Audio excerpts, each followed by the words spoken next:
اور مہلت دے دی گئی ہے، مگر وہ خود اگرچہ اللہ کی اجازت کے بغیر ہی چلے آئے ہیں، پھر بھی انہیں سرزنش نہیں کی جائے گی اور وہ کسی گرفت میں نہیں آئیں گے۔ اللہ تعالیٰ ان کے لیے کوئی تنگی نہیں فرمائیں گے۔ اللہ تعالیٰ سورۃ الانبیاء آیت 87 میں فرماتے ہیں، اس نے خیال کیا کہ ہم اسے پکڑ نہیں سکیں گے۔ مطلب یہ کہ ہم انہیں کوئی سزا نہیں کریں گے اور ان پر کسی طرح کی تنگی نہیں کریں گے، اور وہ سمندر کی طرف چل دیے۔ انہی دنوں میں عذاب الہی کی کچھ علامات نینوا بستی پر ظاہر ہونا شروع ہو گئی۔ ایک بہت بڑا سیاہ بادل ان کی طرف بڑھنے لگا۔ اس بادل میں آگ کے شعلے دکھائی دینے لگے۔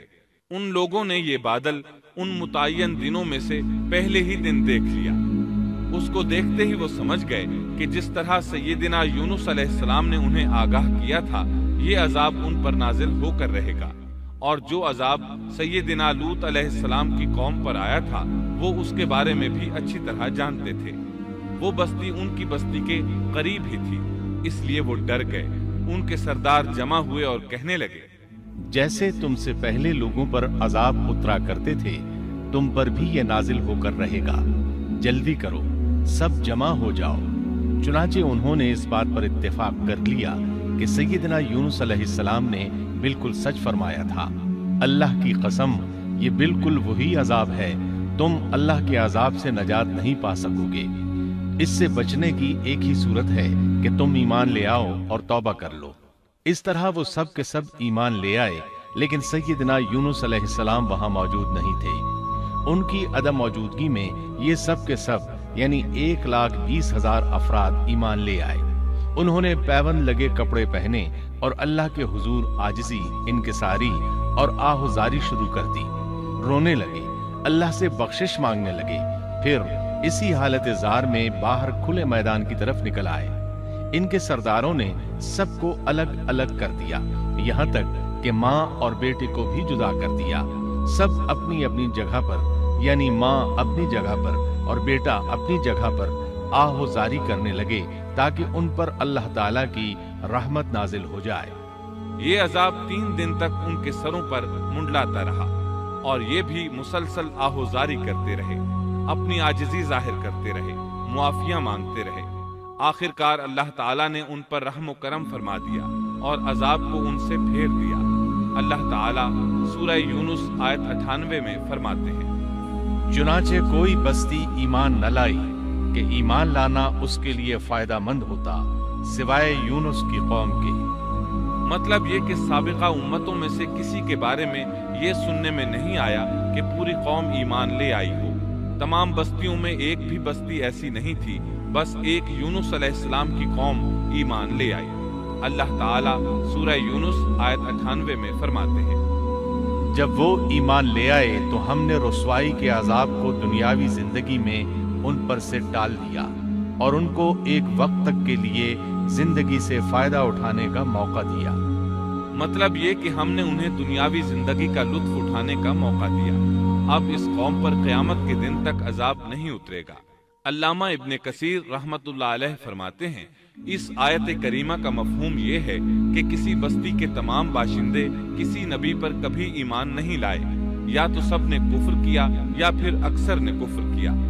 لیکن یونس علیہ السلام کی قوم واحد ایسی قوم ہے جو تمام کی تمام عذاب الہی کے آثار دیکھ کر ایمان لے آئی۔ سابقہ ادوار میں جتنی بھی بستیاں گزری، ان میں اہل ایمان کے ساتھ یا تو کفار رہے ہیں یا ان میں منافقین بھی رہے ہیں۔ سوائے یونس علیہ السلام کی قوم کے وہ سب کے سب کافر تھے، پھر سب کے سب ایمان لے آئے۔ یہ اللہ تعالیٰ کے عجائبات میں سے ہے اور اس کی قدرت اور رحمت کی نشانیوں میں سے ہے۔ اب دوسری طرف کی سنیے، یونس علیہ السلام کو کچھ معلوم نہیں تھا کہ ان کی قوم کے ساتھ کیا ہوا۔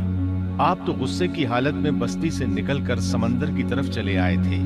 آپ ایک کشتی کی طرف آئے، اس میں سواریاں اور ساز و سامان لدا ہوا تھا۔ اللہ تعالیٰ سورۃ الصافات آیت 140 میں فرماتے ہیں، جب وہ بھاگ کر بھری کشتی پر پہنچے، کشتی روانہ ہوئی، موجیں اٹھیں، سمندر میں طغیانی آئی، یوں لگتا تھا کہ بس ابھی غرق ہوئے۔ کہنے لگے، بوجھ ہلکا کرو، اپنا ساز و سامان سمندر میں پھینک دو۔ چنانچہ انہوں نے اپنا ساز و سامان سمندر میں پھینک دیا۔ اس طرح کشتی کچھ ہلکی ہو گئی، لیکن ضرورت کے مطابق ہلکی نہ ہو سکی۔ اب وہ کہنے لگے کسی کو سمندر میں گرانا ضروری ہے تاکہ کشتی مزید ہلکی ہو جائے، ورنہ یہ ڈوب جائے گی۔ جلدی کرو، قرعہ ڈالو، جس کے نام کا قرعہ نکلتا جائے اسے سمندر میں گراتے جاؤ اور بار بار یہ عمل دہراتے جاؤ یہاں تک کہ کشتی ہلکی ہو جائے۔ چنانچہ قرعہ ڈالا گیا۔ سب سے پہلے یونس علیہ السلام کا نام نکلا۔ سب کہنے لگے نہیں، یہ تو ایسے نہیں ہیں، ان کے چہرے پر تو سجدوں کے نشانات ہیں، انہیں رہنے دو، پھر قرعہ ڈالو۔ چنانچہ پھر قرعہ ڈالا گیا، پھر انہی کا نام نکلا۔ سب نے تعجب کیا۔ تیسری مرتبہ پھر قرعہ ڈالا گیا، اس بار پھر یونس علیہ السلام ہی کا نام نکلا۔ اللہ تعالیٰ سورۃ الصافات آیت 141 میں فرماتے ہیں، پھر قرآن اندازی ہوئی تو یہ مغلوب ہو گئے۔ ہر بار انہی کا نام نکلا۔ آخرکار ان لوگوں نے انہیں پکڑ کر سمندر میں گرا دیا۔ تو پھر انہیں مچھلی نے نگل لیا۔ حوت بڑی مچھلی کو کہتے ہیں۔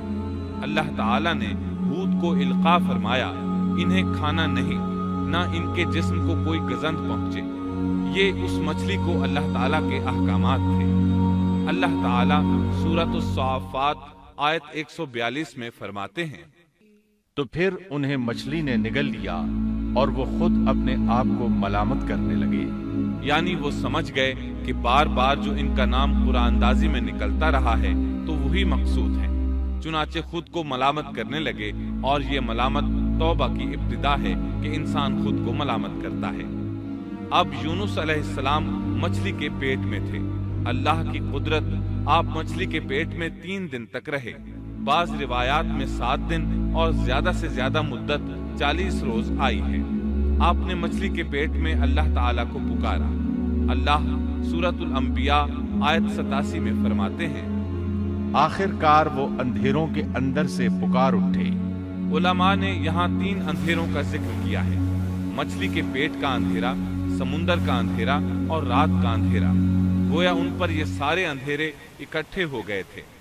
اللہ سورۃ الصافات آیت 143 اور 144 میں فرماتے ہیں، بس اگر یہ پاکی بیان کرنے والوں میں سے نہ ہوتے تو لوگوں کے اٹھائے جانے کے دن تک اس کے پیٹ ہی میں رہتے۔ مطلب یہ کہ اگر آپ اللہ تبارک و تعالیٰ کی تسبیح نہ بیان کرتے تو مچھلی کے پیٹ ہی میں رہتے۔ آپ نے دعا نہیں مانگی بلکہ اللہ عز و جل کی تسبیح بیان کی۔ روایات میں یوں بھی آتا ہے کہ جب مچھلی آپ کو سمندر کی اتھاہ گہرائی میں لے گئی تو آپ وہاں آبی مخلوقات کی تسبیحات کی آوازیں سننے لگے۔ گویا اللہ تعالیٰ نے انہیں القاء فرمایا کہ آپ بھی تسبیح کریں۔ اللہ سورۃ الانبیاء آیت 87 میں فرماتے ہیں، بالآخر وہ اندھیروں کے اندر سے پکار اٹھا کہ الہی تیرے سوا کوئی معبود نہیں، تو پاک ہے، بے شک میں ظالموں میں ہو گیا۔ چنانچہ یونس علیہ السلام نے اس تسبیح کے الفاظ کو یوں ادا فرمایا، لا الہ الا انت سبحانک انی کنت من الظالمین۔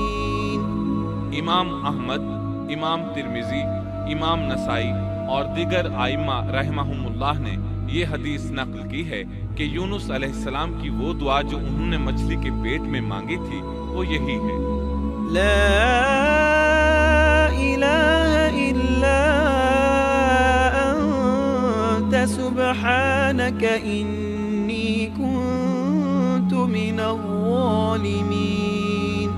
جو بھی مسلمان یہ دعا اپنی کسی حاجت میں مانگے گا اللہ تعالیٰ اس کی دعا ضرور قبول فرمائے گا۔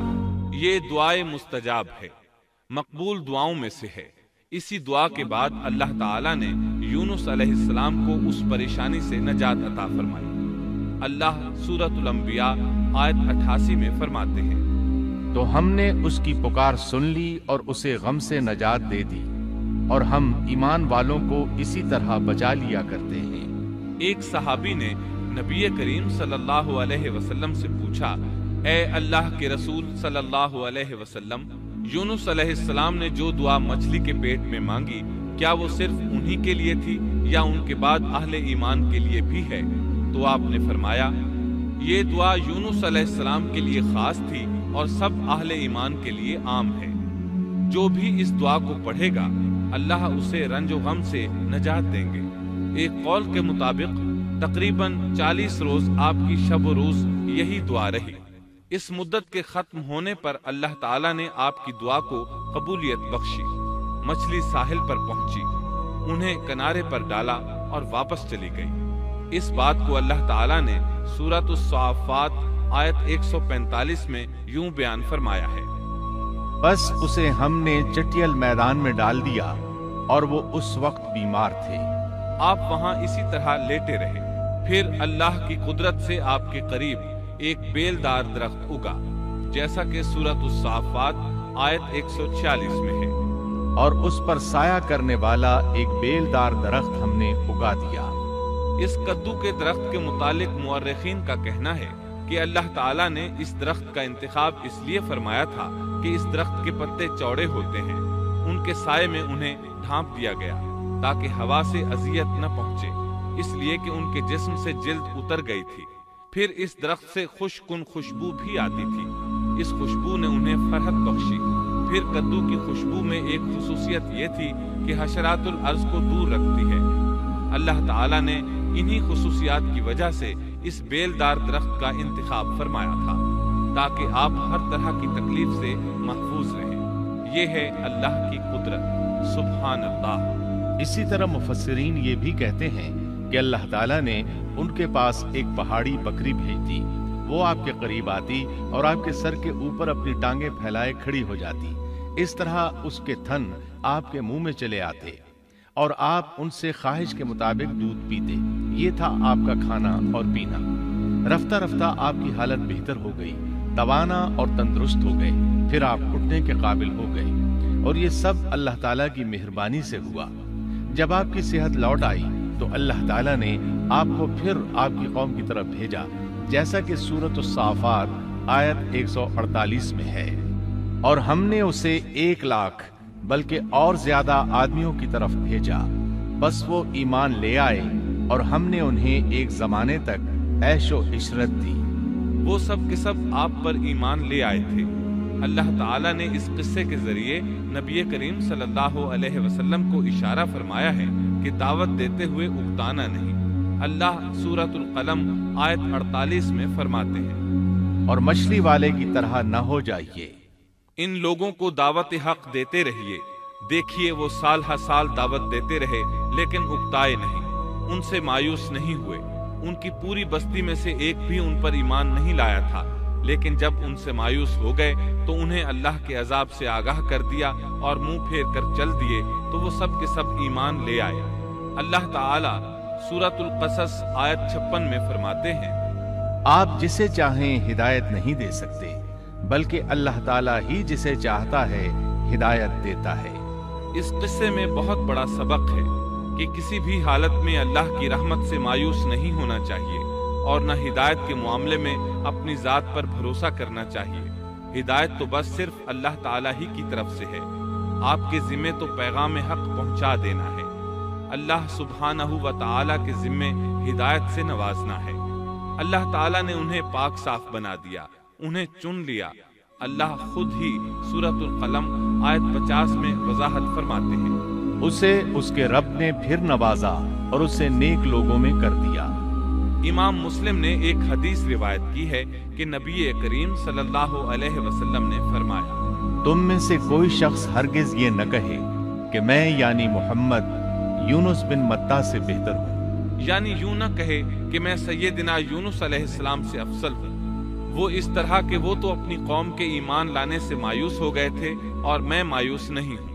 اس طرح بالکل نہ کہے، کیونکہ بالآخر اللہ تعالیٰ نے آپ کو چن لیا اور برگزیدہ بنا لیا اور صالحین میں داخل کر لیا۔ اس واقعے میں نبی کریم صلی اللہ علیہ وسلم کو جو ہدایت دی گئی ہے اس کا ذکر سورۃ القلم آیت 41 میں آتا ہے، بس تو اپنے رب کے حکم کا صبر سے انتظار کر اور مچھلی والے کی طرح نہ ہو جا۔ مطلب یہ کہ یونس علیہ السلام کی مانند نہ ہو جائیے جو اپنی قوم کے ایمان لانے سے مایوس ہو گئے تھے۔ یقیناً دین کی دعوت اور حق کے پرچار میں یہ بہت عظیم سبق ہے کہ داعی الی اللہ کو کبھی مایوس نہیں ہونا چاہیے۔ یونس علیہ السلام کا قصہ ختم